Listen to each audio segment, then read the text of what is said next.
Hey, this is Father George Corrigan with a thought or two about our readings for the Palm Sunday of the Lord's Passion. Uh, we just refer to it as Palm Sunday, kind of normal thing, but it actually is Palm Sunday of the Lord's Passion. It was always kind of interesting. It used to be the Palm Sunday reading was read on the fifth Sunday of Lent, and the Passion was read on the sixth Sunday. And over time, liturgical reforms kind of moved that. But you still got to wonder, what's the rush? We're going to get to the Passion soon enough on Good Friday. Why are we reading it here on Palm Sunday of the Lord's Passion? And, basically, people work in the world. I think I was well into my late 30s before I ever really attended all the days of the Triduum and heard the story kind of played out.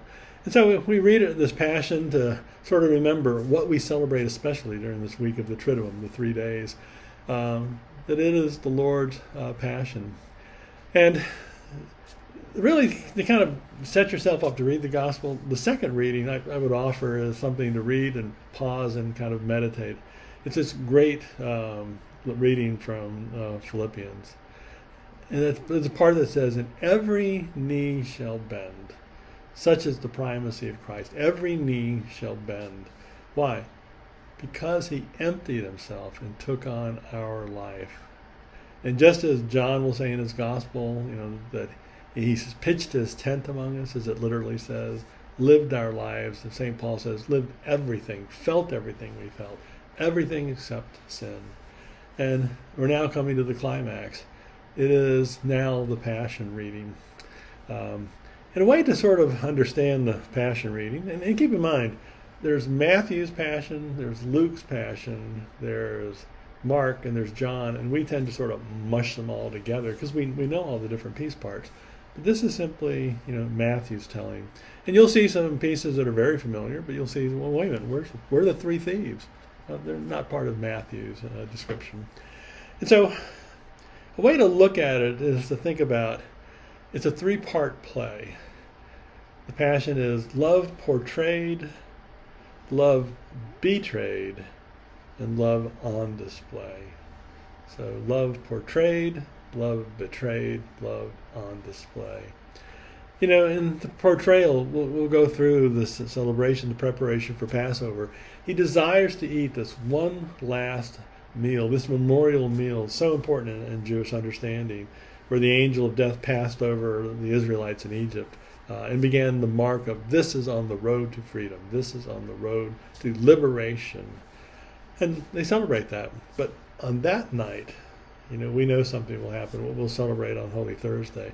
On that night, new words were added. This is my body. This is my blood, poured out for you. He's made it clear all along that the death is coming. The opposition has been building.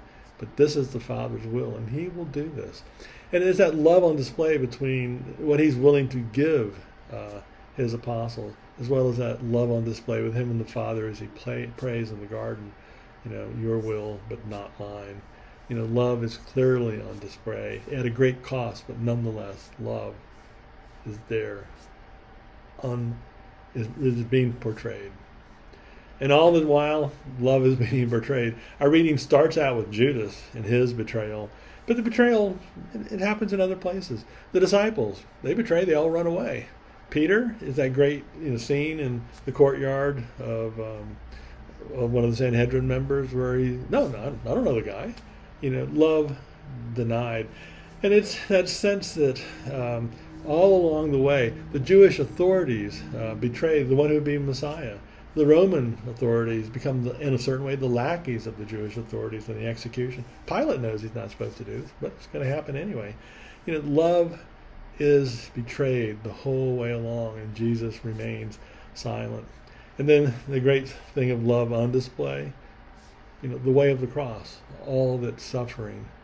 I can remember watching Mel Gibson's The Passion of the Christ, which is certainly sort of tough to watch. But what struck me is the first time Jesus fell, it was, slow motion. It was a close-up.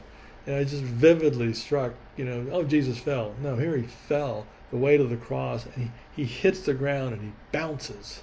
And the cross bounces back and it shoves him back into the dirt. this is something real.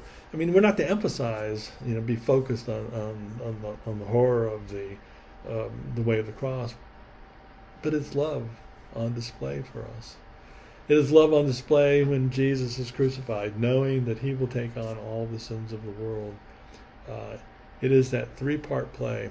So when you read it, when you participate in the readings, it's that part, especially at Jesus' death. Every knee shall bend. The one who emptied himself, who was divine, who resisted all the temptations in the desert, who lived our life and gave his life for us. It's all played out in love, portrayed, betrayed, and on display. It's a great reading. May you ruminate, may you sit with it, and may you give praise to God for all that he's done for us. Amen. Have a great day.